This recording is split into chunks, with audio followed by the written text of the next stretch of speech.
Hi, good evening. Welcome to tonight's event, our virtual solo instrument composition workshop. Always got to remember to get all the words in there. My name is Megan DiGiorgio, and I'm the Director of Education Advancement for Boulanger Initiative. If you have joined us for these events in the past, welcome back. And if you haven't, I'll just tell you a little bit about what we're doing tonight.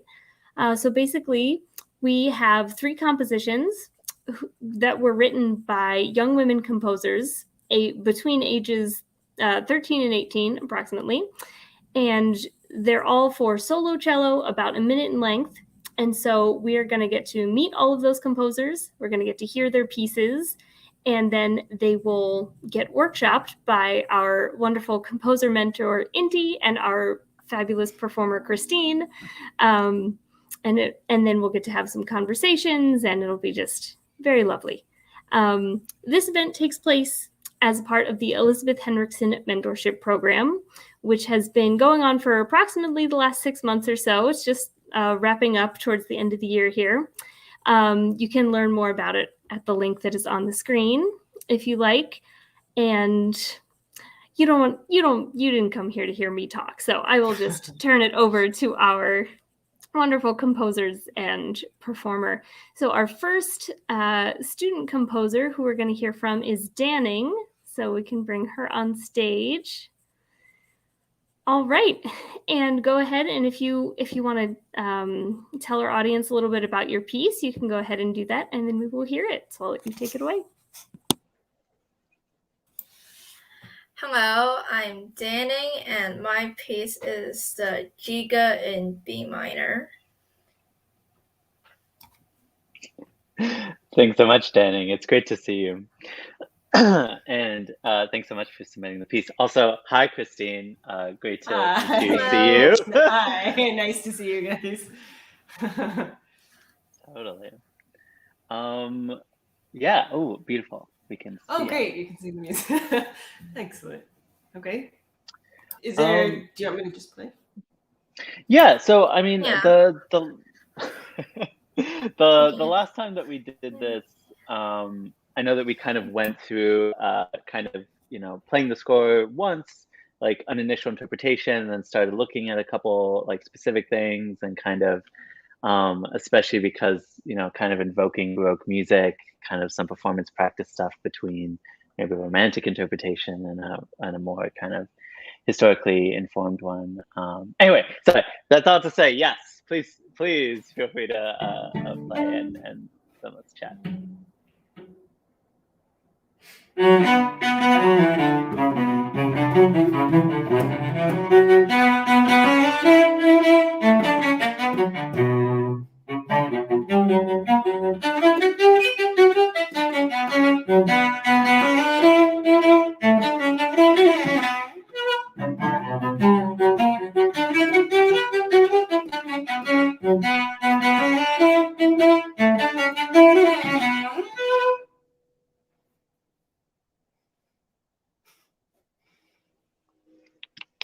Cup.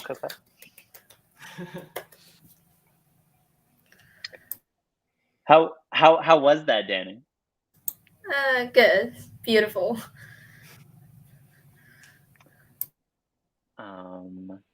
Yeah.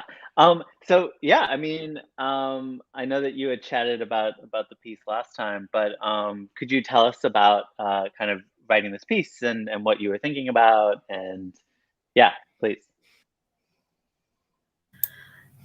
So this piece is also inspired by Baroque dance music, and so I've learned the jig or giga is like the last movement of a dance suite in music theory, and I thought this would kind of fit the purpose for that. Beautiful. Cool. That's amazing. Okay. Yeah. Christine, how was playing this piece? It was really fun. I think it flows really well on the cello. Like, it doesn't feel too awkward to play. I think there are some things of clarification that would be helpful for somebody who doesn't have like a recording to listen to, that like presto can be a very generic fast, you know, and if there was like a tempo marking, would be helpful. And then also the articulation in like measure 3 and 7 is not very, I guess, not very clear if it's more of like a, or, you know, like depending on how short you want, like a slur and then a dot. You know, a lot of times it's the bowing, and that, I guess that is really awkward to play. So. Yeah, I mean, I think looking at like measure 3 in particular, we have that, like tenuto, staccato, like with with a slur, and you know, I definitely, I think clarity there could be really helpful. I mean, is there? Yeah, I mean, actually, Danning, could we have some clarification? What were you thinking in terms of that phrasing?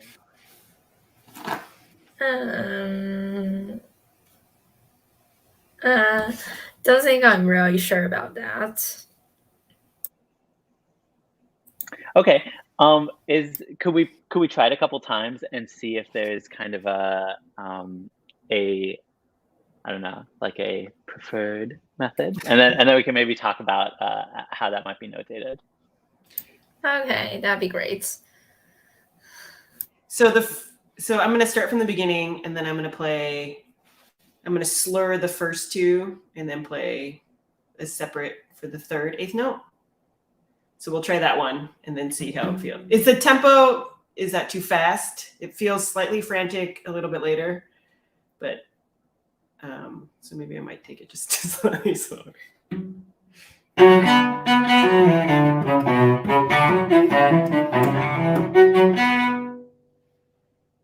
Or the other way would be long, short, short, long, short, short.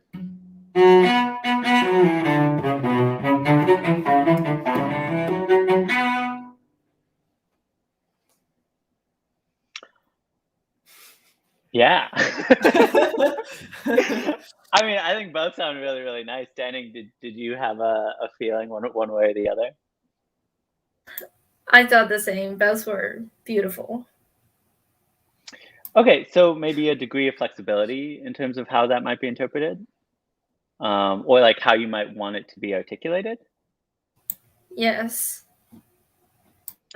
Okay. Yeah, I mean, so I don't know. There's always this like fun, you know, balance between specificity and, you know, interpretability, or, you know, that kind of stuff. Like, you know, when we're talking about, you know, of course, tempo as well.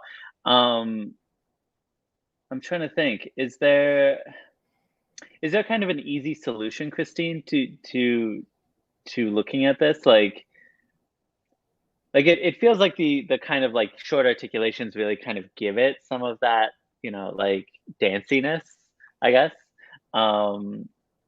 Yeah, I don't know. For something like measure 3 or measure 7, is there like, I don't know, did one feel better? Like, I mean, I feel like I always kind of default to like what kind of feels good in the context of the other music that was written. Yeah, do you have a sense? Sorry, that was a question.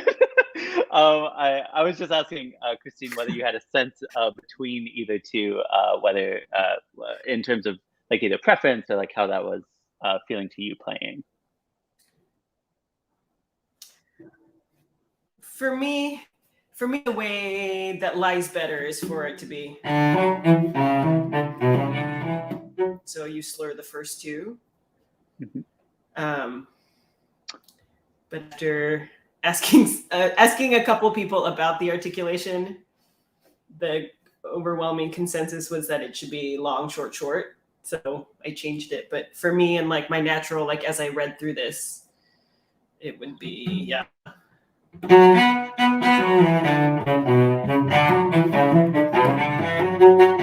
But that doesn't mean that that's how it has to be, you know.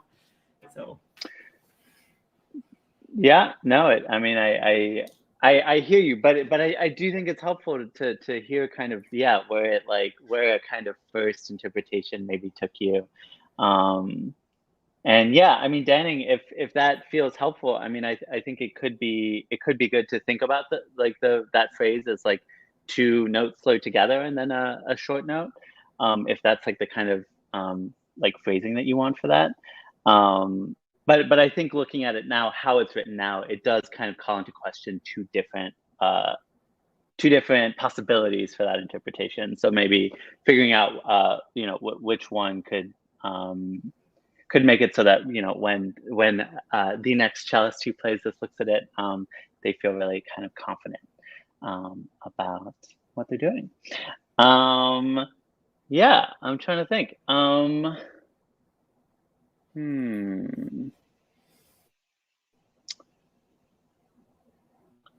I mean, I think looking at this, I want to talk like I really want to hear the low parts of the cello a little bit sometimes. So I'm like looking at it and I'm like, where's the where's the below G3 stuff happening? But I guess for something as lyrical as this, it makes sense to be up there.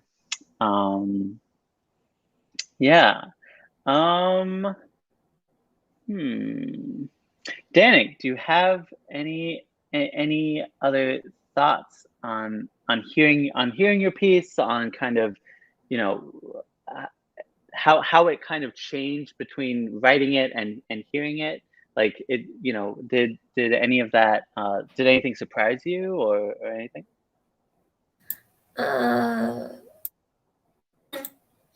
I don't think there really is anything that's like super surprising, but as always, it feels good to hear a musician playing your piece live. That's always a good feeling. Totally. Christine, I know that we talked about tempo a little bit. Could we see like maybe one or two extremes of what tempo might be, what a tempo interpretation might be, like what a slow presto or a very fast presto might be, in the sense that I think what we heard was maybe in the middle, and yeah. Cool. Yes. Sorry. Can you? I'm sorry. Yes. Can you repeat that? I think I might be. I think I might be having internet. No worries. Yeah. You were getting a little pixely, so I was like, oh, I hope I'm not. I hope it's not me who's not saying so. Yeah, I was just wondering if. Oh no. Oh no! I can see you. Hello. Oh no. Ah, yes, technical difficulties. This is why they say writing with electronics, they only work 60% of the time. Sorry, that's a little composer tidbit. So for people writing with electronics, you can hold on to that. Yeah. So Christina, I was just wondering if we could hear a little bit of the piece in kind of like maybe drastically different tempi, because there's kind of such a interpretable, like what presto kind of is. Like what a slow presto might be, what a really, really fast one, a frenetic one might be. Yeah, just in terms of like, I think that there's a lot of kind of encoded kind of interpretive that comes when even naming something after a Baroque style, the kind of writing that it is, and I kind of want to see like how that could be bent with a little bit of extremeness in either like tempi or dynamic. Again, dynamic is something that I think Danning last time we talked a little bit about it, where like if you wanted to including that stuff isn't is of course not kind of part of that music overall, but it could be helpful, I think, in the sense of like kind of figuring out exactly what parameters you're working with and what you're trying to communicate to a player. Whether a certain section could be really, really quiet compared to the other ones, where that might not be the first thing that someone comes to when they interpret the piece. Oh, okay, yes, sorry.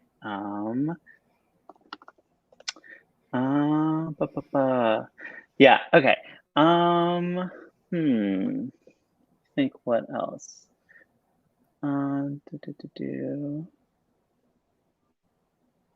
Yeah. So I mean, Danning, with I think both the pieces that you kind of brought both times were on the shorter side of things. Do you have a sense, in your kind of, you're exploring these Baroque, these Baroque forms or kind of genres even. Do you have a sense of what a kind of like a longer form of these things might be, other than maybe of course a suite, which it feels like they kind of are within that structure. But yeah, do you have any thoughts on how you might expand some of these ideas?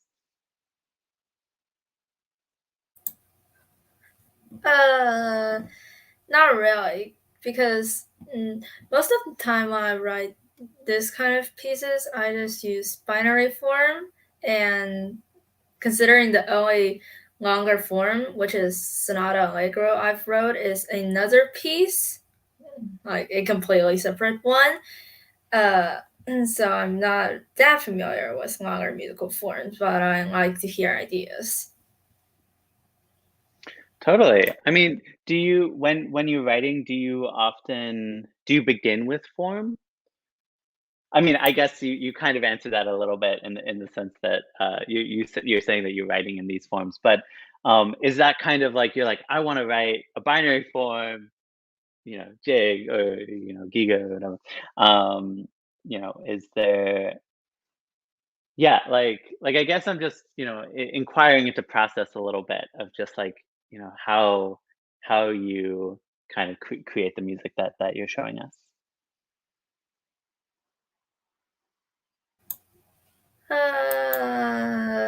Not really sure about that. However, like what I most often noticed was actual Baroque dance suites is that some of the movements have a repeated section, kind of like ternary form. Hmm. Like I wonder how they did that. Yeah, no, I mean, it's interesting. I think that like when we, looking at this, there is, that A section that you're talking about could come back, and could be modified. I think, I think sometimes when I think about form, I try and think about maybe narrative a little bit, especially with things like sonata, binary and ternary forms, where, whereby kind of hearing the first part, hearing these first two systems and then hearing the second two twice, it almost makes me feel like the first system could come back, or that material could come back, and be kind of transformed um, by the addition of this other section or something. Um, so I mean, I guess yeah, but actually, Danny, you answered the question like really well. Like in the sense that like it could be ternary form. Like you could bring that material back if you wanted it to kind of be expanded or move a little bit more or anything. Um, and so I guess I'm wondering because we again we've looked at two pieces within kind of dance Baroque suite land. Are you writing kind of a larger number of these pieces? Not really. Okay, so you had written one for violin and one for cello. Are you writing more of these for other instruments? Because it also feels like you're writing for each member of that family, or at least two of them. I'm not writing that much for other instruments. However, I have written a string trio, which is violin, viola, and cello, for a music theory project. And I guess that's the only string ensemble piece I wrote. That's exciting. Does it also engage with Baroque music? No, that is in the classical style and uses sonata form. Cool. Wow, I'll be excited to see that. you know, hopefully at some point. Christine, welcome back. Um, yeah, before internet things, I think I was just, you know, again, I really like to, I think this is a really kind of great opportunity when we're looking at kind of, you know, fairly straightforward materials to kind of like push boundaries of interpretation. So I think I was thinking, you know, the idea of maybe kind of interpreting presto in kind of a radical different way, be that, you know, what a slow presto is versus a very fast presto. And the same thing with kind of the idea that there aren't dynamics on the page, and kind of like, you know, no dynamics can often mean like either that's, you know, like it's a kind of consistent dynamic or it's shaped for certain parts in terms of interpretation. But like, you know, what it could sound like to maybe play the B section, you know, pianissimo and then forte or something, you know, like just the ways in which the form itself can kind of be informed a little bit by some of the interpretive decisions that Danning has gracefully left up to all of us. Yeah. Do you want me to play it pianissimo and see how it goes? Oh yeah. Well, yeah. I mean, oh my God, I don't want to ask too many things, but I will. Could we could we hear it like almost like the slowest presto you could think of, like something that like maybe someone could still think that it's presto, but it would be like hard to believe. And then could we hear that like the whole way through, be that like either slow or really fast, and that's totally up to you.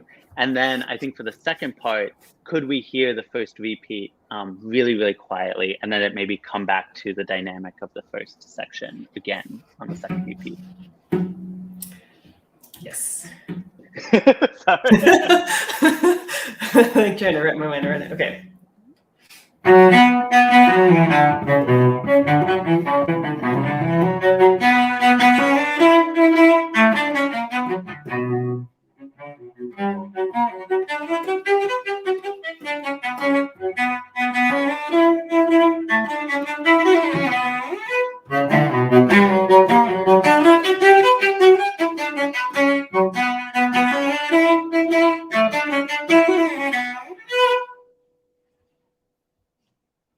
I think I got faster as it went on, but just like what became like felt natural from working through it. So I don't know if it felt very presto or. I thought it sounded beautiful. Danning, how did you like that? Yeah, it was beautiful, and I actually like that tempo. That is a very approachable presto, so it feels nice to play that there.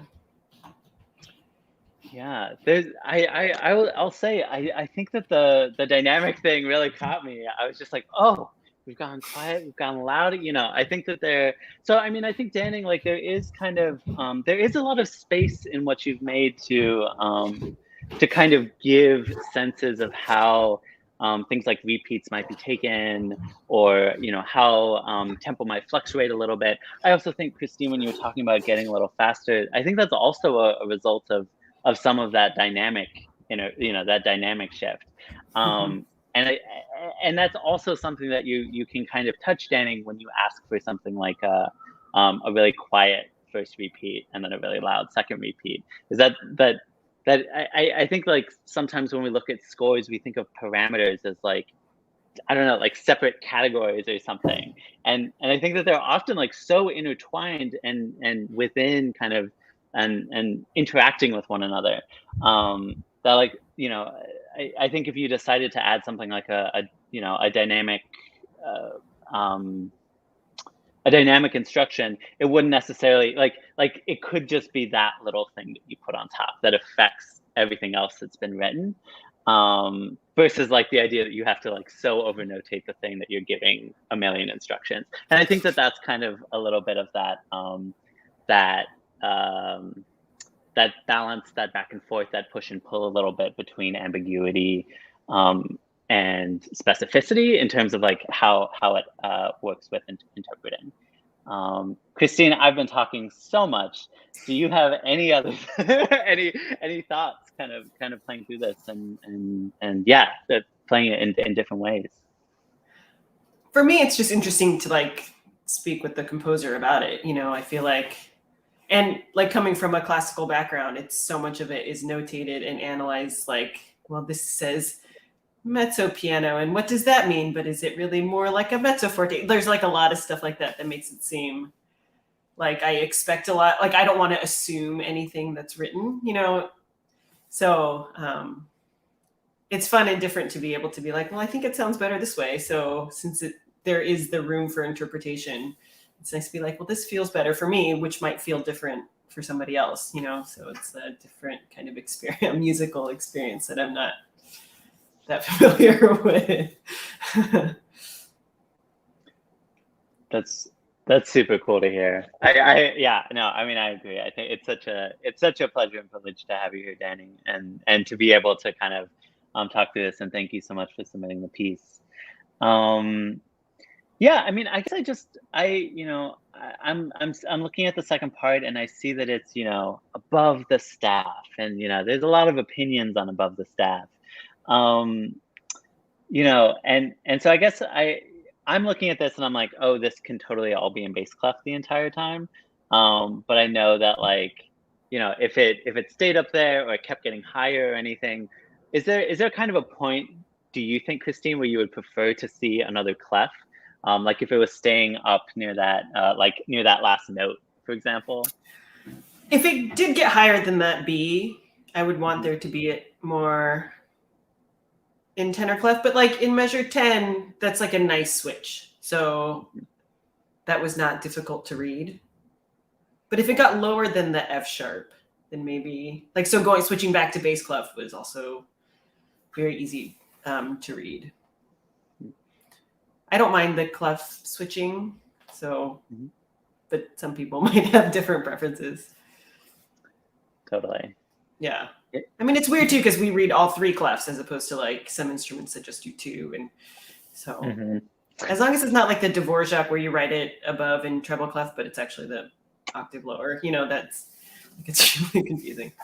But, totally. Yeah. Okay. So we have just a couple minutes left.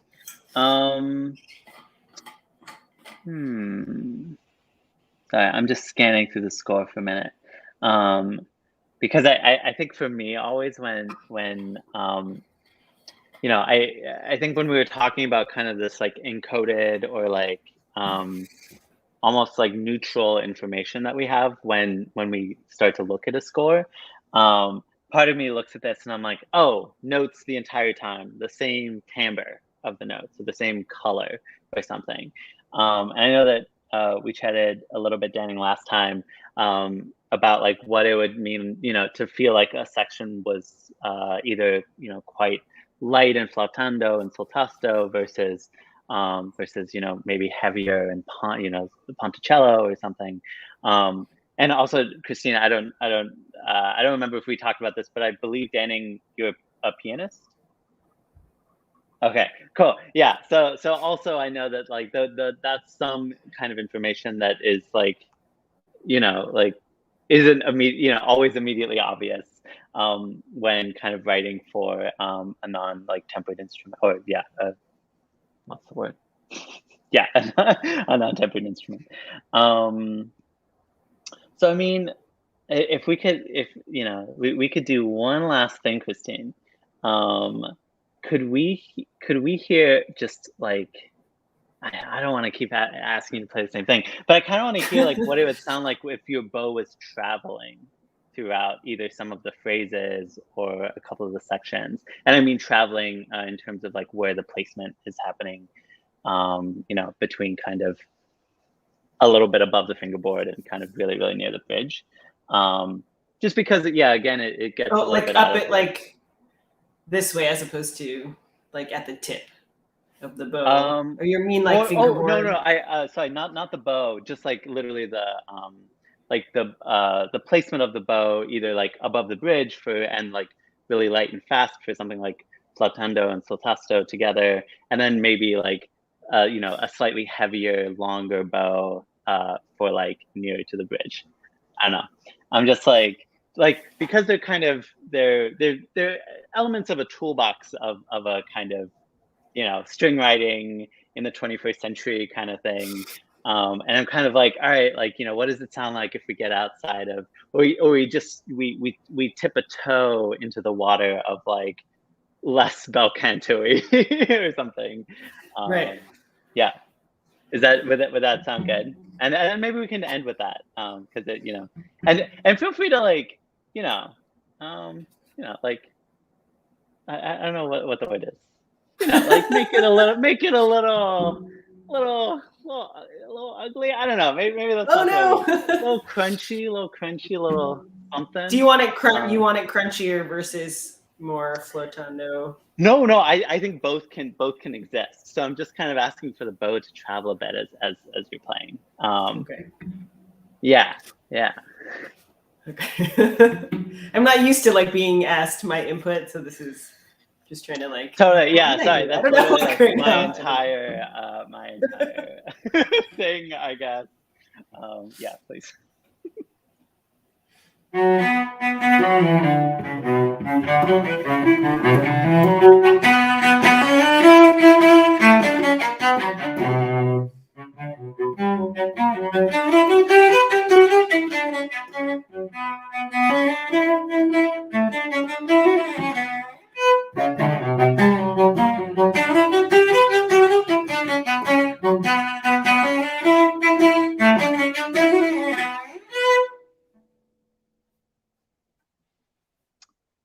Yeah, there was some grit in there. It sounded good. Danning, how do you? Yeah. I guess like question, like how does that? I don't know. Like how does having a little bit more timbral variation sound to you as the composer? I think it sounds great to have like timbre variations because personally I don't like the idea of like having no variations and just repeating one line. So this is something interesting. That's amazing. Cool. Okay, I think that we're running up on time on this piece. Thank you so much, Danning, for bringing it and for presenting that and letting us play with it a little bit. I think again, like play is such an important part of, you know, of what composing and of what this relationship is between writing and hearing and all that kind of really joyous stuff. So thank you so much, Danning. Okay. Yeah, I just want to echo that also. Yeah, thank you for sharing this with us. And if any of you out there watching also saw, we've sort of alluded to this a couple times, but if any of you watched our violin workshop, Danning was also a participant in that one. So it was great to hear another one of your pieces. That's cool. We don't often get to hear that. So let's transition into our second piece. So I'm going to ask if we can bring Chloe on stage. There she is. And again, feel free to tell our audience and, you know, everyone here as well a little bit about your piece before we get started, and then we'll just get right into it. Hi, my name is Chloe, and as far as what I like to write goes, I like to write about a lot of like common human experiences. So this piece that I'm showing today, Floodgates, is about the feeling of like wanting to express something, but constantly being held back from doing so. But also, to paraphrase something that a friend of mine said once, sometimes it just takes the right person or the right thing to open up the floodgates of us, just to like everything go through, which is where I got the title of the piece from. So I hope you guys enjoy. Thanks so much. Okay, now, okay. I'm sorry, Christine. I wanna think about something, which is just so we've had the piece introduced to us now, and we're like, all right, floodgates like that. You know, there's a really kind of visceral image there. There's a note behind it, a feeling there. Is that gonna change your interpretation like right now? Just hearing that. Me? Yes, sorry, yes. I don't think so. I mean, I think that is kind of the sense that I got as the piece went along. So, Okay, yeah. sorry. That was just an aside for me. But please, yes. Love to hear Floodgates. Thanks so much, Christine.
Beautiful.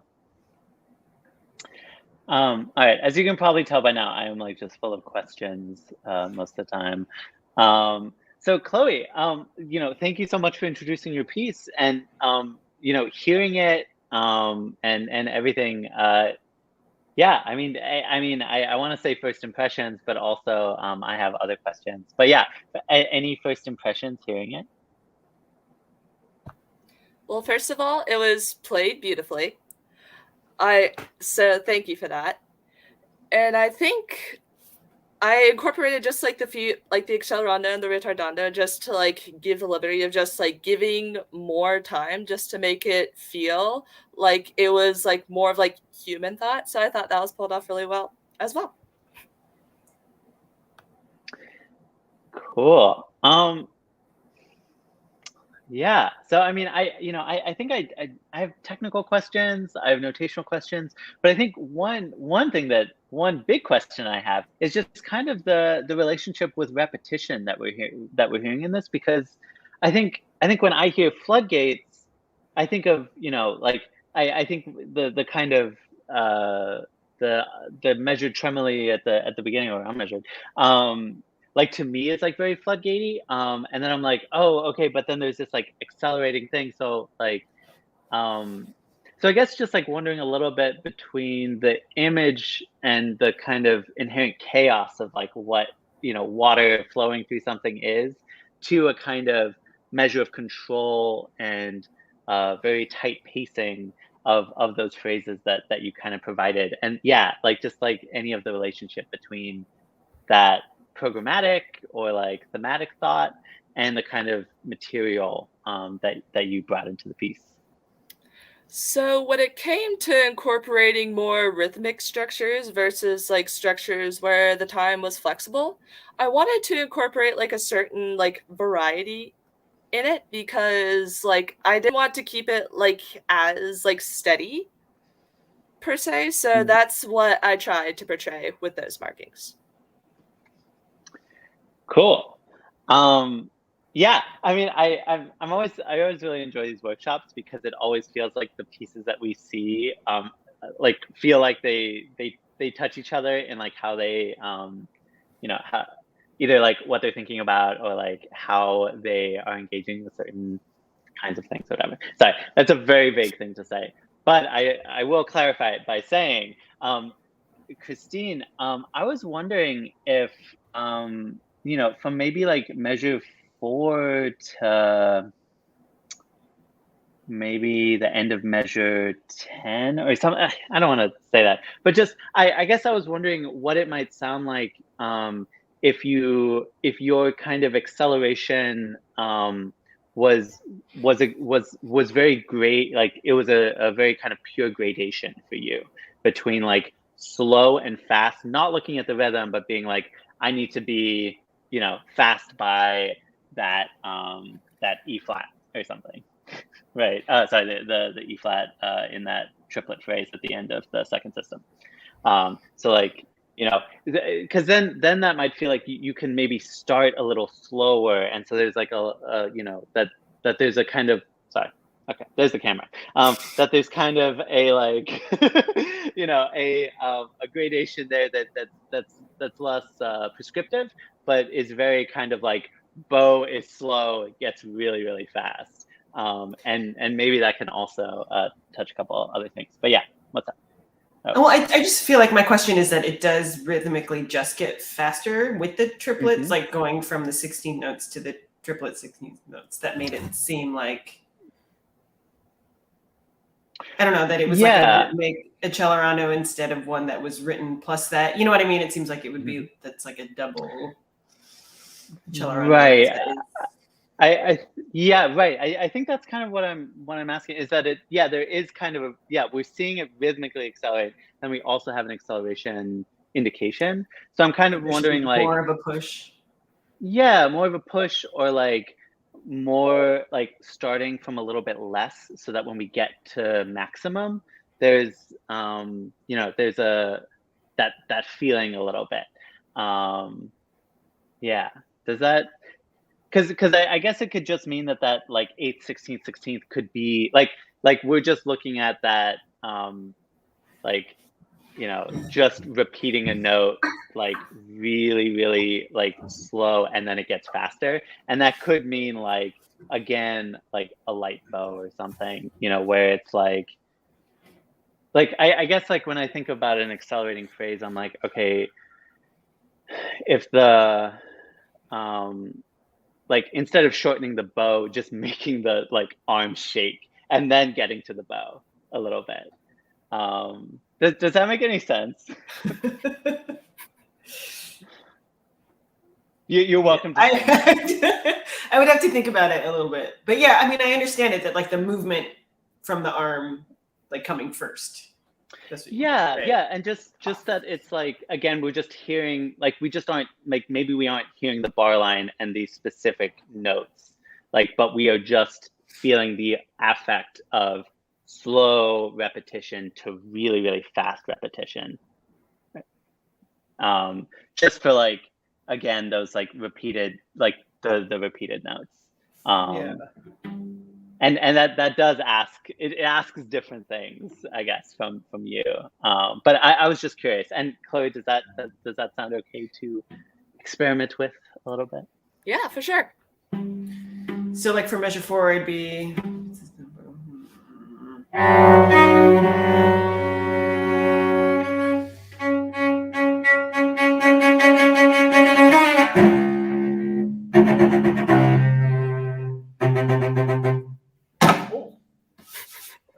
I got excited about it.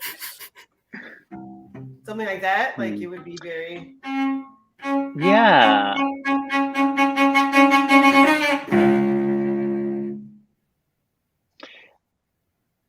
How does that sound, Chloe? Do you hear a difference between the two? And slash, like, does one feel like, you know, like, I'm trying to think of how to say this. It's just like when I think sometimes when like we notate out accelerations, sometimes they like constrict the capacity of the acceleration to be on the edge of you know, like something. Yeah, I know what you mean, for sure. And I did like the second time a lot more, especially with starting out slower and just like speeding up from there. I think that made the accelerando that I wrote a lot more effective. Cool. And so I mean, you know, I think we're kind of maxing out on these 16th note triplets. And that, you know, I think we're getting to like almost like so fast it's like unmeasured tremolo. Would hearing those, yeah, okay, but no, okay, I'm gonna stop on the on the accelerations, but they always like, they're such a kind of like mainstay of music I hear. I'm like, ooh. Yeah, I mean, my question just is like, it gets to the forte piano, and then at the end of measure 6, is it back to like this quarter note 60, is that back to like a slower tempo, and then, you know what I mean? Like a cello rondos, but then doesn't have like a final, and then it goes fast for a while. You know, is it like a subito back to slow tempo? So my intention there was to have the accelerando go all the way up till measure 7, and at measure 7, that's when it returns to the original tempo. Just kind of like a sharp subito Yes. back to original. Okay. And I'm sorry for the for the C sharp. I think part of what we're hearing too is that there's like that tie and that long note, and it kind of breaks the energy that you just achieved with that phrase. So, would it be? And I think one thing with forte piano too is it actually sounds really, really. It's a really beautiful dynamic marking for tremolo, because you get that like it kind of like is like really foregrounded, and it just like draws back really beautifully. Could that C sharp be like tremolo as well, or is that? I guess I'm hearing gates, and I'm like, is gate long note, or is or like is it that we had this repeated note, we have this change, and then we have a low repeated note. Yeah. Sorry. So there at measure 6, I wanted those to be like triplet 16ths, just to highlight the change that came from on the later part of measure 5. Cool. And so I guess I'm just wondering, is the C sharp at the bottom, right at the end of that measure, could that be tremolo so that it doesn't release the energy too quickly? Because I think that's part of what we're hearing is that we accelerate, we get to this fast part, and then it cuts back almost immediately to long, and then it's like almost at max acceleration again with what we've seen with those triplet 16ths. So like wondering if that long note, the long notes that you wrote were tremolo, then maybe the energy doesn't get dissipated. Okay. So something like, do you want me to try to play it, what I'm interpreting you to say? So it'd be.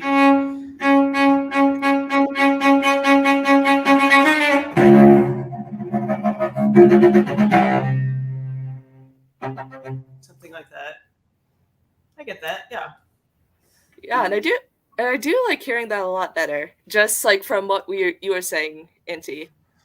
Mm-hmm. Yeah. That's I also oh please. I'm gonna write it in. Yes, amazing. Yeah, no, I'm gonna say also the kind of like the color between that high and that really low, that really sudden low is really nice here.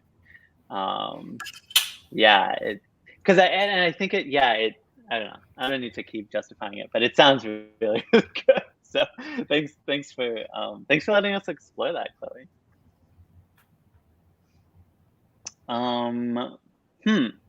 And so I mean, if Christine, if we interpreted the long, just like the long notes, I guess, of that, of those kind of, I guess, 3 systems, I guess, like I'm just thinking that maybe the long note tremolo could go through like the beginning of measure 10 or something, like with that tie. Like would it be okay if we heard the piece again with that kind of change just applied to that section? Like just long note is tremolo. Oh, sure. And is that okay, Chloe? Is it okay that we're kind of bending things a little bit? Cool. Okay. Do you want me to start from the beginning? I think so. It's okay. It's a really beautiful opening. I'm like, I want to hear it again.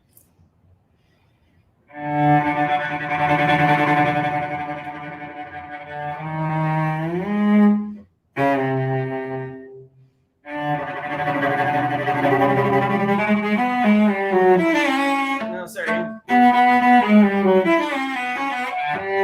I'm gonna start over.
I will say the only part that I didn't like the thing that we did was just that E like right on 9 and 10. Like I was like, that feels like we've been moving so much the entire time.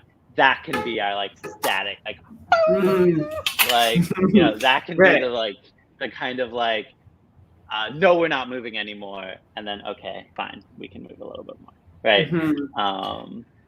Because just looking at what you've written, Chloe, that feels like a point that that should be accentuated and left to linger a little bit. With that idea, Chloe, would something like a I don't know, like a, what do they call it? Fermata. Would something like a fermata over like that last, just like the last quarter or something, would you be comfortable with that being just taken a little bit longer? Because it feels like a really, really beautiful moment, and I'm kind of like, I think something like that indication could let it linger a little bit. Yeah, I would be I don't open to it. 100%. Okay, cool. How did you like what Christine played, Chloe? Like just through with those repeated notes. Yeah. Question mark. So I thought with the repeated like notes, I thought it worked really well, like in the beginning. But I do agree with what you said at measure 10, to just like the highest point right there. I would like that just to like be like a part where you can just like sit for a bit, then everything else to kind of just like die away after that. I actually, looking at that part too, is there we've been hearing we in the form and structure that you've given, there is this kind of foregrounding that you've given to acceleration, right, as a kind of expressive tool. And so I guess wondering that that there's so much kind of like repeated notes, agitation that we're hearing, whether something like that that E could be like a deceleration. I don't know if that would like sound good or not, but like that maybe that E is going from like unmeasured fast tremolo to long note over a crescendo, which sounds like a really strange thing to me, and I kind of want to know what it would sound like. But just like a fermata, well, yeah, I guess I was just thinking at the end of 9, that E, right. Whether you could move from like do what we were asking, or do the everything tremolo, but then decelerate over that crescendo to a long note fermata, and then I see, like a like that. Yeah, and maybe even even? just like a little Slower, even like maybe a little, yeah, accentuate it just a little bit, like that decel just a little bit. But still really loud, right?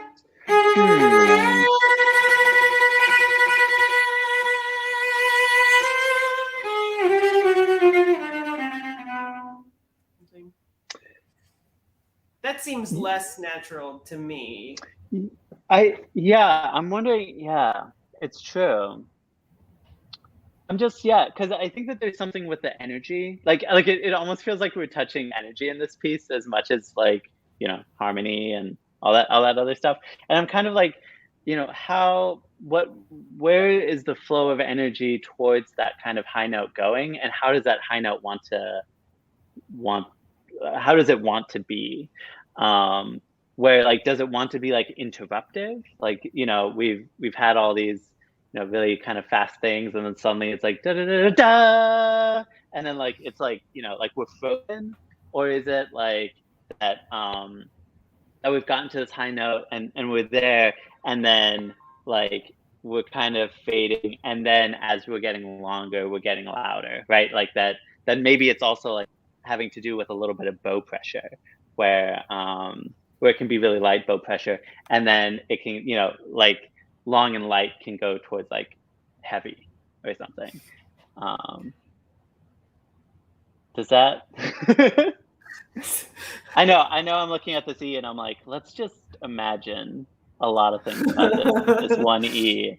But yeah, do you have any sense, Christine? Because I think you're right about some of the kind of natural tendencies of the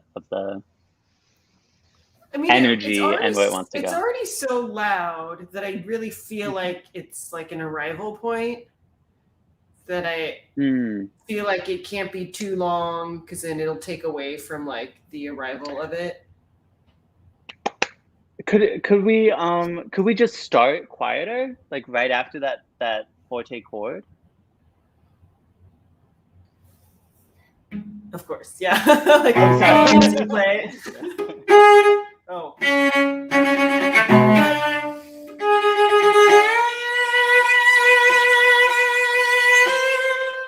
Something like that. Or do you Could still it be like even the lighter? tremolo in there? Yeah. Could it be like that chord happens, we get like, and I'm sorry, Clay, I'm just playing with this thing, and please tell me, like if it ever you're like, no, that's not what it was, that's not what it wants, because that's totally fine. But I'm wondering, could right after that chord, just like a pause, just like just a little comma, and then quiet, and like just like a kind of a crescendo over that phrase versus just that E. Oops.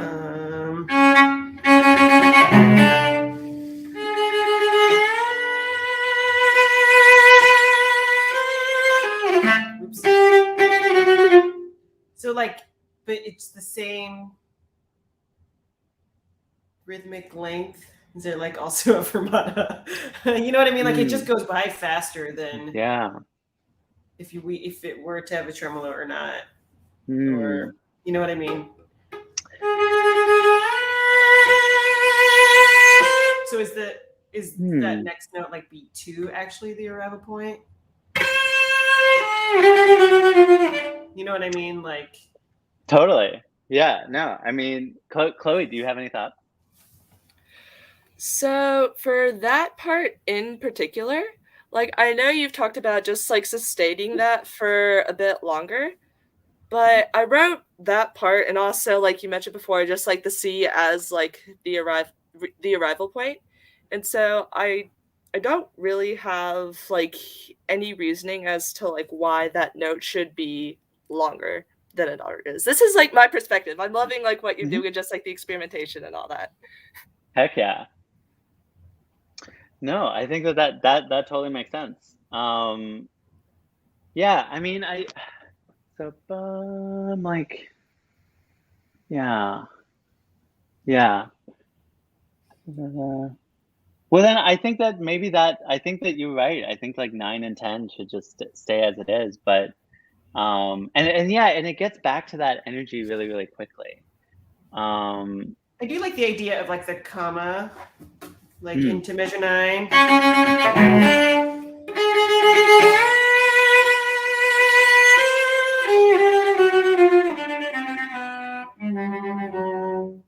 think that is really nice.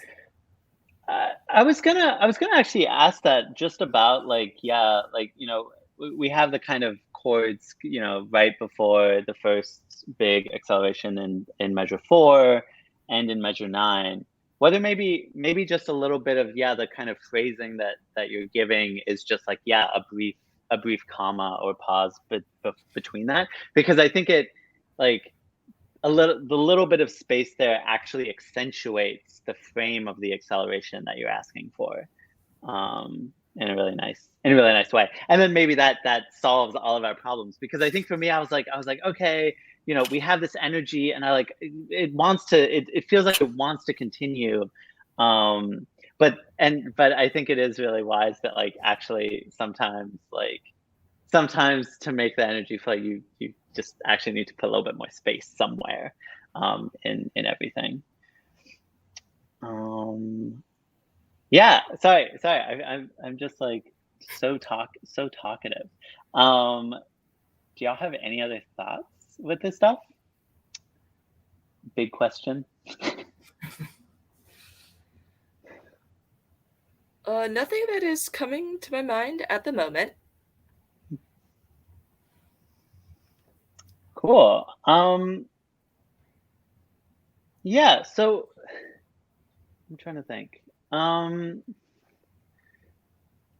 So I guess one somewhat similar question, and I know we're just a couple minutes from needing to move on to our last piece. But is there any sense of how how I don't want to sound like a broken record with like bow placement? It affects things, but it does a little bit, or a lot sometimes. So I guess I was just wondering if you also were interested in bow placement being a kind of dimension to some of these tremoli, because like a tremolo sopant has a very different kind of space and feeling and color and everything, and the same thing with like tasto and becoming just like really light in tone and almost like whisper like. So like for example, like when I'm looking at measures, the end of measure 4 into the end of measure 5, right? That like high-low dichotomy thing that you have that's there. Whether like, if you wanted to also accentuate the quality of that, aside from register, which of course is like, amazing and beautiful. There could also be like, that first, that kind of top thing is like tasto and the bottom is pont, or the top is ordinario and the bottom is pont or something. Or the bottom, because it has a longer part, moves from ordinario to pont and back, or it's just like, just a little bit of that. Because again, when we have, when we get near the bridge, we just get like so many kind of rich and unexpected overtones just popping through all the time. And that I think kind of like I in the sense of like trying to like have the piece like be everything it can be and fulfill itself. Like I'm like flood also, it feels like turbulent. It feels like, things popping around and popping out and being a little bit uncontrolled. Whether that can be, that's something that we can definitely ask from the player, like, which of course we have. Christine, thank you so much for being so gracious. But it's also something that we can definitely like put in.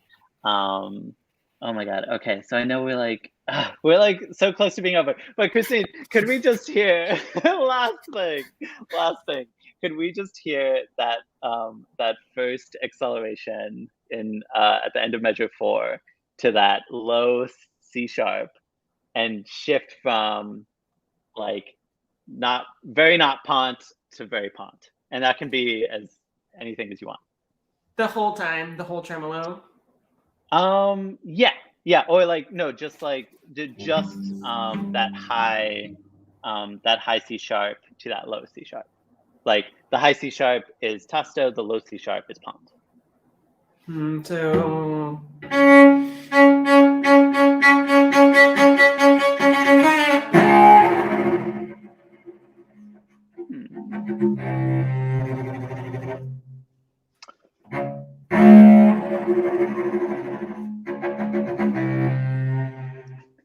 Christine, can we hear the bow like right on the bridge? Like I want to hear it, like I want to like as crunchy and as like I want it to be like you're fighting the bow like to move because of the amount of like. Okay, hold on. Let me try.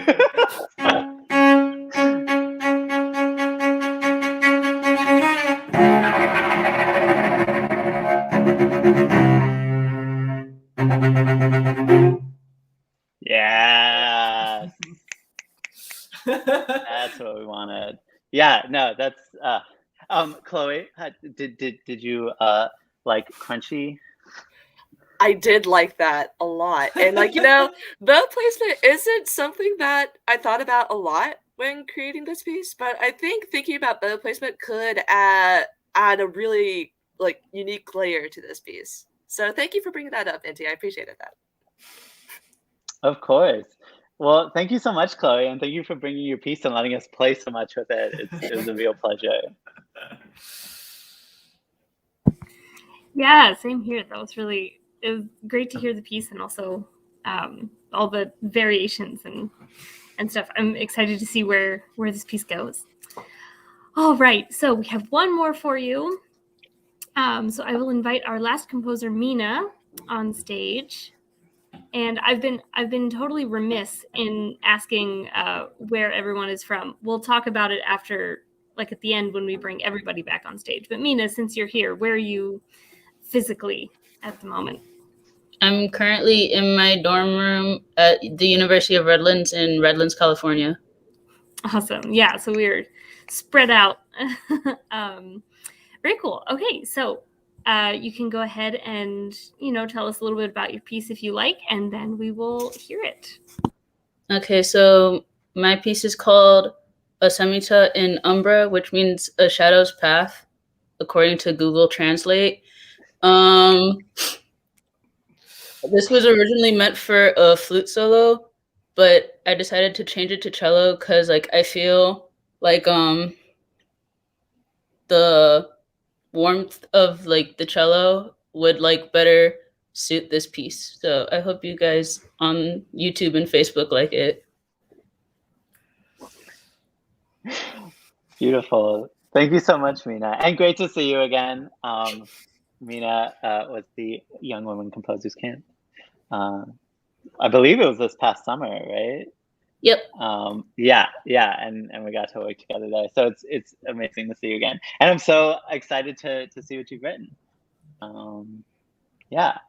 Do we want to play things, and also could we see the thing? Yeah. Thank you. All right.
Beautiful. Wow. That was such a journey. That was really wow, it was really beautiful. Mina, thoughts? How was the vibe? It was really nice. I liked it. I don't know. I think it was like the audio through like the computers, but it like there was like a crunchiness to it in some of the parts, which sounded kind of cool. Nice. More pressure, Christine. More. I know. You gotta I'm crush sorry. the I tone. know. Yeah. Oh, man. It's so different playing in an orchestra because it's like always less, you know, and so it's also a journey for me. Yeah, I know many recovering orchestral players. And... Yeah, right. Yeah, no. Beautiful. Yeah, I mean, is it okay if I like just go through and ask some questions, Mina? And you know, and these are again like kind of open just to like when I'm looking at it, I'm like, oh, how did this thing that you wrote, how did it appear? And you know, and all that. So I guess just wondering, this kind of like I felt the dynamic shift, but in the first like long decrescendo, like a little bit. And I especially felt it on the what is it, the D natural or something at 5. Like I was like, okay, now we've gotten to the quiet part. I was wondering, Mina, how did that decrescendo feel to you? Because like I guess to me sometimes when I'm like thinking about dynamic, I'm like again, I'm trying to think of how to say it. Like, did you want it to be more noticeable in that really long kind of first system? Yeah, I did. But it can be played like either way. Like the decrescendo can be like not as noticeable, or it can be like really dramatic and like go to like a piano if the player wanted to. Right. There's just not a lot of like dynamic range between mezzo forte and mezzo piano, you know, and so if it's, I'm just trying to like slowly. So yeah, and I mean I think looking at that, like for example, like I feel like there's a natural like I guess looking at the whole phrase, I'm like I hear when I hear an unbroken phrase, I can kind of perceive a little bit more like a like the shift from very handsy, lots of hands in my descriptions. Very like like a kind of continuous thing that we can kind of either perceive or not, or it's like tinged in it or something. I guess when I first heard it, I did notice that like when we had that like eighth rest, I was like, oh, are we starting like, and of course this is like because we were looking at the score, like as we were, all of this, like these are all questions that come from looking at the score. So, grain of salt. But I think with that rest, I kind of like was like, okay, maybe that the kind of dynamic direction you're giving could be kind of cut up a little bit in the way in which you kind of wrote the phrasing of the piece. So like, the idea that like that first bar could have a dynamic shape that then, is that, so that first bar could have a dynamic shape until that rest. And then, that second bar till the end could have its own dynamic shape. I think looking at it, I was just kind of like, when Christine re-enters on that A flat, like, is it like, are you at like mezzo quasi forte there, or are you at like, like how are you when you re-enter, how are you kind of situated in this kind of dynamic spectrum that you've asked for that first system? I don't know. Sorry. If that does that make any sense? Me? But any, all. I'm just saying things. You can be like, no. Like. Yeah, like the eighth note rest is like supposed to be like a breath, and then like so da da da da, and then like you go like into it more. So like it could still be like at the mezzo forte, or like the performer could like take it down like kind of lower, like almost like in an echo type of way. So yeah. Yeah, I mean, I think wondering like, is there like, could there be a little bit of room for like a louder dynamic for that first bar and then a softer dynamic for the second bar? So just that there's like a I don't know. I guess yeah. Just asking about I think what we're like looking at and identifying a little bit is that there's a large amount of time that you're asking for a very subtle gradation of something, and wondering just when someone's like approaching it or interpreting it or phrasing it, whether there's a kind of clarity of the dichotomy between like what we're starting with and then where we're going. So like for example, that could mean that like that first bar is just mezzo forte, and then you kind of reiterate a dynamic on the second bar. But just that there's kind of like, I don't know, just like, because what you're saying makes a lot of sense, but I think when I'm looking at the score, I'm just trying to figure out where that, yeah, I don't know, maybe like where that lands with folks or something. Okay, I will ask it. Does that make sense? Yeah. Like, okay, cool. Yeah. All right. Amazing. And I guess I kind of am, I'm curious about the same thing when it comes to measure 5, because like I hear the phrase, like you the phrasing is in the music that you've written, but when I'm looking at the dynamic, I'm like, where like is the dynamic informing the kind of like the kind of arch of the phrase that you've made? Because like we get to that low note and I'm like, is it like really quiet? Is it loud? Is there a gradation or something? Because like when we heard Christine play it, I heard it as like almost like between pianissimo and piano, and like I think we're still kind of at the end of a really small gradation over that first system. Sorry, does that so I guess all I'm saying is just like maybe in these like at the ends of phrases, when you're kind of when it's wrapping up a kind of larger thing that you've made, that more dynamic indication could help a little bit. Does that? Oh yeah, okay, that's okay, that makes sense. I'm sorry, I'm like, yeah, I need to be or something. Christine, does that speak? Yeah, yes.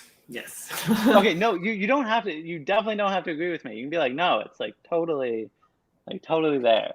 I think it does make sense, like having it, if you want it to be like an echo, that also makes sense. It's lower in register, so that would seemingly could be softer, but yeah, I mean, I think it is hard. I think it would be more helpful to have more specific dynamics, but I think the idea of the breath makes sense to me. So I wasn't trying to make it like very like specific cutoff eighth note, yeah, I think my question would be like going into measure 6, where you have a note and then like the Bartok pits would make it, there would already be a break, and so it seems like there's a break and then a break, and so I'm not sure. I got it. I mean, actually, that was kind of the next thing I wanted to ask about me, which is just that it feels like for your vocabulary for the piece, there is this kind of like left hand pits, Bartok pits, like it's kind of self accompaniment. Also, is how I was like hearing it a little bit, and I guess just Christine like playing it. How did that kind of come through for you as you're doing it? Because it sounded like we had multiple voices going on, and I know that so yeah, please. It's definitely things that they're both things that I don't have a ton of experience with, just in kind of my musical education. I feel like maybe left hand pits might be more common in violin playing. So like, I think just because like the intervals are so much bigger and like you can't play as many notes. So like some of it, I actually emailed Mina because I was like, I don't know, I'm not exactly sure what you want here. And there is some stuff that is different for me. So it might take longer than just a few days to like kind of wrap my mind or like find a way that feels very comfortable to me to like play whole notes with the left hand pits, and like the climbing up kind of at the second half of the piece, like it's like virtually like I can't play like a second finger and then I can do this, but then I can't switch to play like the fifth, you know, like stuff like that it's maybe somebody could who might have more experience doing it or like have figured out a way, but yeah, and it just seems so loud. Like it just is like measure 5 is soft, and then you have to snap the string pretty loud to get it to snap, and it seems just a little bit like, but totally. And I mean, I think that kind of interruptive aspect of it, like, was what if I was feeling it, and so I was wondering, Mina, like, just like the kind of relationship you were thinking about as you were writing, this kind of like almost self duet that feels like it's kind of throughout the piece.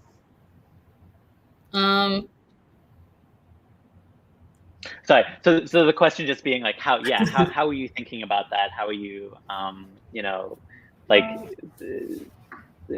conceiving of it as you were writing the piece when it came to the relationship between left-hand pits, Bartok pits, and this kind of lyrical arco thing? Well, I knew I wanted like a kind of like softer like interruption within the melody itself, which is why I have like the left-hand pits. But when I was like originally like writing the score, I forgot left-hand pits existed, so I put in the Bartok pits. But like when I was going over with it with my composition teacher, he was like, that's actually like really cool to have like the Bartok picks in there. And I was like, and I agreed with it. Like it sounded like really cool to have like the more like louder sudden interruption with the Bartok pits. So I kept it. Yeah, I mean, I think that makes total sense. So, I mean, I guess I'm just, so looking at the score, I'm kind of like, it feels like some of the challenges that we're talking about also kind of feel related to the key that we're in, because we have like no open strings. So it kind of like, there's a degree of flexibility when we're writing in kind of in keys that have that kind of give more options in terms of how someone might be able to do it. Where we're having like 6 flats, like, I don't know. I never listened to my composition teacher, but they told me that strings like sharps, and I don't know, whatever. But it is a lot of flats. I'm just gonna put that out there. But yeah, so I mean, I think that also, again, as we're kind of talking about this and thinking about like, what are the kinds of combinations of things that are affecting each other, and not in like any kind of any way, but just in like, in terms of like the distance between what we've this kind of beautiful thing that you've written and the feasibility of it, for someone who isn't kind of highly specialized and able to give it a lot of time. And so like, I think like looking at this, like my first thing is like, what if we changed like the key? I think, something, and again, not to, I feel like key is like a thing that's, I don't know. I never like to like be like, change your harmony or change your key or change your whatever. But but it might just be helpful like in this instance where like, you know, if it was transposed and a few of those Bartok pizzas or left-hand pizzas were open, it might be a lot more approachable. Then like the left-hand accompaniment, I think, would feel a lot more, would be feasible, you know? Yeah. And, Yeah, I get that. That's understandable. or even like just the same note, you know, like if it was like in 17, 18, 19, 20, if it was like, you know, it's just that like going up that half step makes it a fifth, and it's like without interrupting the B flat, like trying to do the Pitts accompaniment, something like that. So it would like kind of mimic what was already happening. You know, it would just stay the same. I guess I can do that. You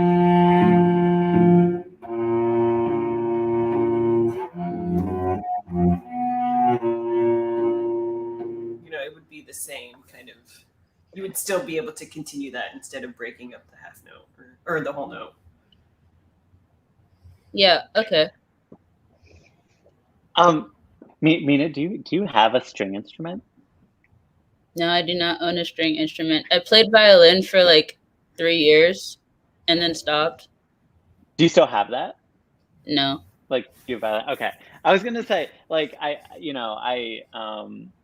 really, I didn't kind of grow up playing strings, but I've like, since writing for that, you know, since basically making a life out of writing for strings, because I love strings, it's been like extremely helpful to like have an instrument to be able to be like, can someone else do this who's more talented than me? And often the answer is yes. But there are certain things where it's like just like the way in which like the kind of physical ask of what you're doing, if you can mimic it for yourself and be like, oh, actually like the string is literally too low for like the static hand position that I'm asking for, that they can't actually like pluck the thing because it's almost flat on the board, are like kinds of like idiomatic things that just like I don't think like so obvious until you like are like messing with it and playing it yourself. And I think that could be helpful for like things like these this really beautiful and intricate solo piece, right? Like where it's asking for a lot of kind of you know, interplay and multiple parts happening at the same time. Just in terms of like, and of course like you could also just like give it to a player, and that's really helpful. I think, you know, maybe I'm too self-reliant. I think I'm always like, I want to know before I give it to someone else. Like, you don't have to be that way. Like, you totally should just ask your friends if it works. But I think it could help a little bit in terms of like, all right, like what's a kind of like, you know, especially when, you know, I think for me, I try and be really careful about like how much I'm asking someone to do at once. Like, I think like, you know, the biggest example is like the amount of cello pieces I see with like kick drum, and like seeing people try and play kick drum and play cello at the same time. It's like, it's a really beautiful effect and it works really well sometimes, but like, also I'm like, you're asking for like 3 different parts at the same time. Like this poor person, they're not an organist. Like they, you know, their training is like making like a few notes really pop. And it's like, yeah, but yeah. So just to say, like, you know, there's no kind of anything there. Just like it. I think I just try and encourage it with everyone who like. I think just strings in particular, they really benefit from just touching them and interacting with them, and like, you know, kind of like just feeling how they how time might work as you're asking for multiple parts. Because I think that's what I was hearing in this piece as well, is that it felt like whenever the left hand pits or the Bartok pits happened, it was interrupting the gesture versus always accompanying it. And that is a really beautiful effect, and it can be really structurally sound. And so like, I think just like figuring out like, you know, is the goal like the smoothest kind of like integration of a personal duet? Because then like, I think what Christine was playing, where it was left hand pitsing notes that were already being like fingered, like that makes a lot of sense. or do you want it to be interruptive, in which case like you could maximize that a little bit more, right? Like that, you know, the Bartok pits could be 2 strings at the same time, and then suddenly that has a little bit, like, it has a quality and oomph to it that is, you know, it's not just like this note has this, you know, this note has this quality. It's like we're in arco and suddenly something's just like snapping us out of it, and then we come back in or something. So yeah, I don't know. Sorry, that was a really long tirade on just left-hand bits. No, but yeah, I like that though. Like thinking about that, like interruption versus accompaniment. Like that's a cool thing to think about. Yeah, I didn't, when I was working on this and like freaking out about, you know, Bartok pits and left-hand pits, it certainly didn't. It's interesting for it to like come across that way when, as opposed to like the player that's like, oh my goodness, what's happening? You know, so I'm happy to hear that. Yeah, and I think it makes a lot of sense, and it's really beautiful, the long notes with the left-hand pits. Once I can play it, it'll be really beautiful. Totally. I'm sorry. I always gather just like a million thoughts as I hear things. One thing that I wanted to ask about, I mean, it was just your use and kind of the structure of register in the piece, because it felt like we had some really beautiful low things for a long part of the piece. And like we do get to like that kind of, that like tenor clef moment. We get some of those shapes. But just wondering, like, where like there was a lot of lyricism low. So I'm like, is there lyric, you know, is that also high, or is there like a, you know, again, this kind of like, I think sometimes when composing, that it's helpful to think like, is there a dichotomy of like what the quality of the material that I'm using high is versus low.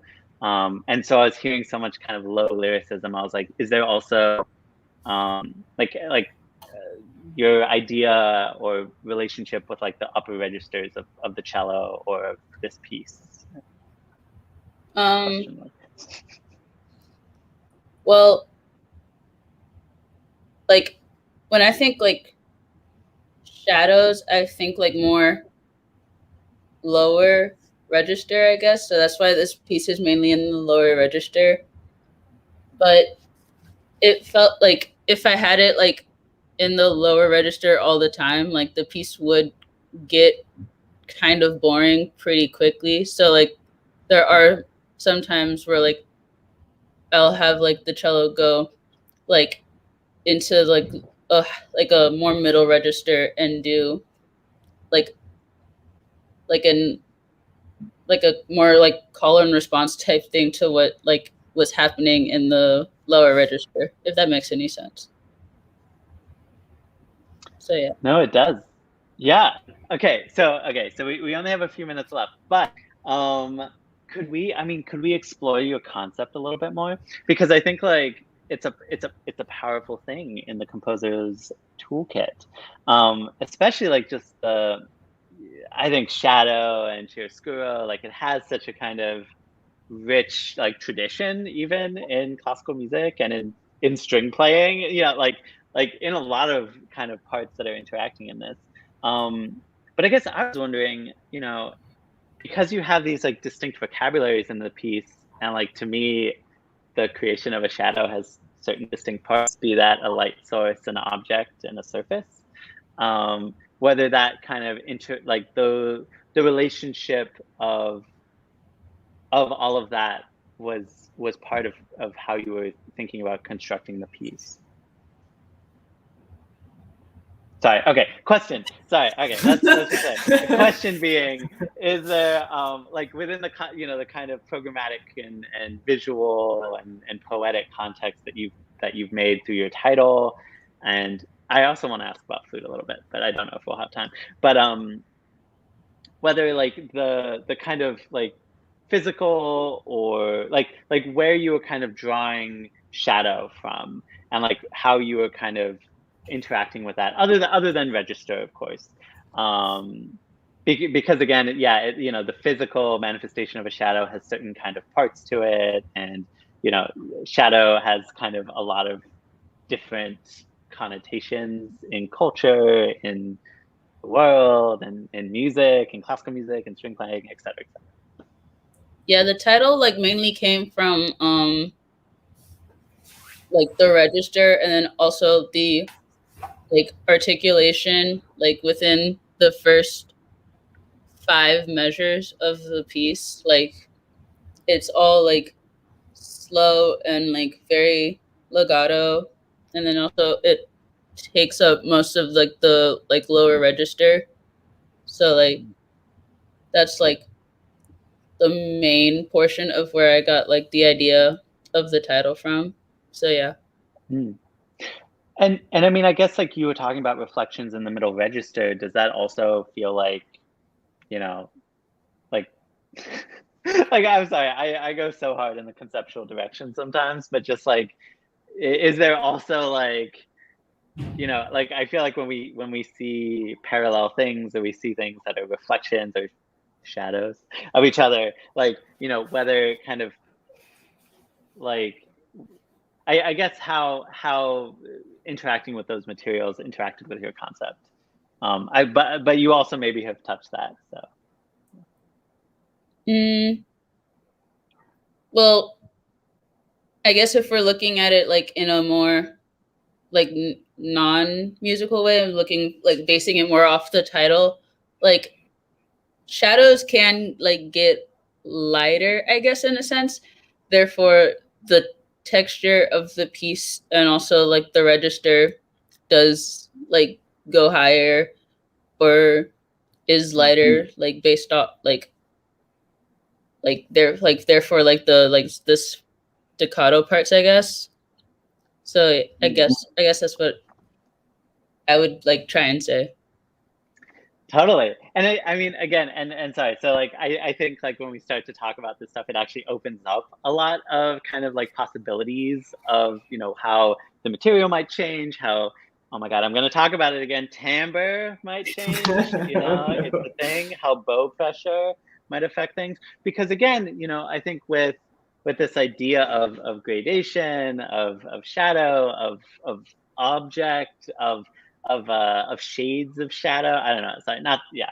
But that like also things like bow pressure could be something that indicates an object or indicates shadow or something. And the same thing with like the kind of amount of overtones you're using. The same thing with harmonics. Harmonics often feel like shadows of a stopped note. So just to say, like, I think within the concept that you've kind of brought into the piece, there's so many rich possibilities, and you've explored really, you know, you've made something that's really beautiful and has a kind of a vocabulary of very kind of pitched and dense and kind of forward sounds. And I'm wondering, it also feels like shadow could be something like a phrase that's descending into air, or descending into so light that you can't hear it, like and that those things also feel like they could interact with the kind of image and poetic that you're kind of invoking in the piece. Yeah, like a half harmonic or type thing. Half harmonic. I mean, Mina, your circular bowing and your other piece was very beautiful. So circular bowing actually sounds very nice on cello. But I don't even know I don't know what either one of those things are. Like, what's a half harmonic? So a half harmonic is like it's kind of like a harmonic that has a little bit more pressure on it. So you're getting a little bit between the harmonic and the stopped note. And so it's kind of it's a yeah. I mean, you're welcome to try, but I'm like, yeah. I'm trying to think So circular bowing, you can kind of, I mean, it sounds fairly obvious. You can basically move between, like in a large circle, between basically like extreme sul tasto and sul pont. And so what you're doing though is,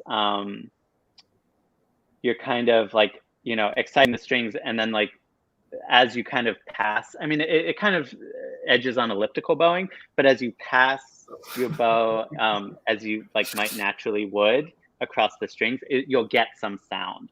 And so it's kind of like a combination of a, it's like a repeated gesture or phrase that has both non-pitched sound and pitched sound depending on what you're fingering. Oh, interesting. Yeah, and it's a really beautiful fact, and we chatted a lot about it. I feel like I need to like learn all these things from you. Well, I'm happy to chat more, Christine. But yeah, okay, yeah, we're running out of time. But thank you so much, Mina. This is so much fun to talk about, and thank you so much for bringing it and talking through stuff. Yeah, no problem. Thank you, Christine, for playing the piece. It was really beautiful. Yeah, it's a really beautiful piece. Nice job. All right, yeah, that was such an awesome discussion. I loved it. Yes, as much as I would listen to you all talk about these things all night long, I suppose we should, we have to wrap up sometime. So just real quick, I'd love to invite all 3 of our students back on stage just so we can give them one last like virtual round of applause type thing. Yay! We don't have, a ton of time for talking, but I did promise to at least ask where everybody is. So we already know where Mina is. Danning, can you tell us where you are currently? I'm now in Washington, D.C. Awesome. So local. And Chloe, where are you? I am in Greenville, South Carolina. That's awesome. And I suppose, we can do the same. I'm in the DC area as well. Inti, where are you currently? Yeah, so I'm from DC originally, and I live in New York, but it's holiday time, so visiting folks, visiting my parents. So also in the DC area. Very cool. Okay, now let's be clear. In DC, we're DC. Yeah. Yeah, I slipped that in there, hoping no one would notice, but no, I'm in Maryland. And Christine, where are you currently? I'm currently in DC also. Very nice. Well, yeah, so we are about out of time, but thank you all for joining us. Thank you to all 3 of our composers for sharing your wonderful music with us. There is a link going across the screen right now. You can learn more about all of the things that we do. I will just say one more thing before we go. We have one last one of these sessions 2 weeks from now on December 7th, and we will be hearing newly written works for alto saxophone, 2 of them. And our mentor for that session is going to be Alexandra Gardner. So you can join us one more time for a couple new pieces. And I just want to thank everybody again for being here and for sharing your music with us. Cup. Thank you all so much. It was a pleasure to get to know your pieces, and thank you so much, Christine. And thank you for willing to experiment with so many different kinds of, like messing with stuff. It's a pleasure as a composer that we don't often get, and I know our students also super appreciated you. So thank you. Yes, thank you to you both.